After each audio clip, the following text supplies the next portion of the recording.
Filmed by Al Jazeera 2 weeks ago, this is believed to be the plane that's crashed. The C-130 Hercules is the biggest firefighting plane used by Australia's Rural Fire Service. It's capable of dumping 15,000 litres of water or retardant each flight. 3 American crew members were on board, contractors from a US aerial firefighting company. All are believed to have died. It's impacted heavily with the ground, and initial reports are that there was a large fireball associated with the impact of the plane as it hit the ground.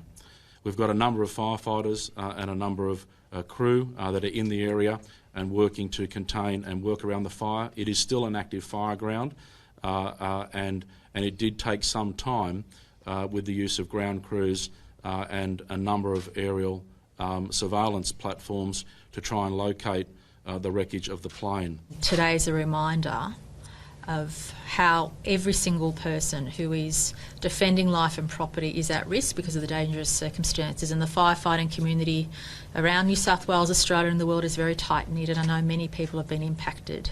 Rain across southeastern Australia had recently dampened the country's unprecedented bushfires, but on Thursday very hot, very windy conditions returned and dozens of new fires flared up.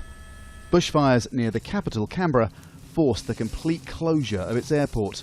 People living nearby were told to evacuate until the fires got so bad that fleeing became more dangerous than staying put.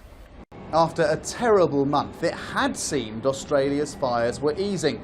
Thursday's heat and wind across New South Wales shows how quickly they can return, and the loss of a plane and 3 lives, how quickly tragedy can strike. Andrew Thomas, Al Jazeera, Sydney. Neil Bibby is a former chief executive of Victoria's Country Fire Authority. He joins us now via Skype from Sydney. Neil, what was this aircraft? A big aircraft. What was it doing at the time that it crashed? Hi, Adrian. It's a C-130. It's a Hercules aircraft, so 4 large engines. And as your broadcaster said earlier, can take up to 15,000 litres of water or retardant. It's been with the Rural Fire Services for a number of years now. Coulson Aviation runs the service, and they're a very professional group. This is a very sad occasion for firefighters in Australia. Indeed. As Andrew Thomas was saying just a few moments ago, the rain that southeastern Australia had experienced had kind of given some relief for a while. It appears, though, that the worst is not yet over. It's a false sense of security. People don't understand that in Victoria, the fire season usually starts about the time of the Australian Open, which it only started yesterday. So we're now looking for Victoria's coming into a normal fire season after having an horrendous 2 months beforehand. And at the same time, the New South Wales fires are normally out by now, and we can utilise New South Wales aerial appliances and crews. That's not going to happen because New South Wales still has significant fires to fight, and they're going to take months to take under control. The rain was helpful, but it didn't do anything to containing the major fires we have.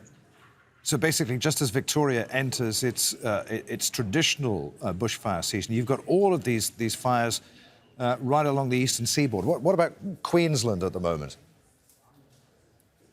Queensland still has a couple of fires remaining from the earlier on this year when they had a very early fire season. But with, unfortunately, with the way the weather patterns are at the moment, with climate changing the way it is, Queensland will be coming into monsoon season. So they've gone from fires to monsoon, and the volunteers that normally look after those sorts of incidents are going to be very, very tired. So how does New South Wales and Victoria then, if resources are that stretched, how do they cope with what's to come? Well, they're using technology like the planes that we've been seeing, and they're utilising their staff, and some hard decisions have to be made as to which fires you let run and which fires you think you can contain. The fire around Canberra was a perfect example of what can happen in a very short time. That started yesterday, burnt 500 hectares of land, closed the nation's major airport, and that only happened yesterday. So if we get the lightning strikes that are being predicted, so we'll get thunderstorms with dry lightning, we're going to have more fires starting over the next month. Neil, I have a feeling we're going to be talking a lot more in the next few weeks, unfortunately. For the moment, many thanks indeed for being with us once again. Neil Bibby there, former Chief Executive of Victoria's Country Fire Authority. What you can do is send some of that rain your weatherman was talking about down to us. Absolutely. Dear, oh dear. Neil, many thanks indeed.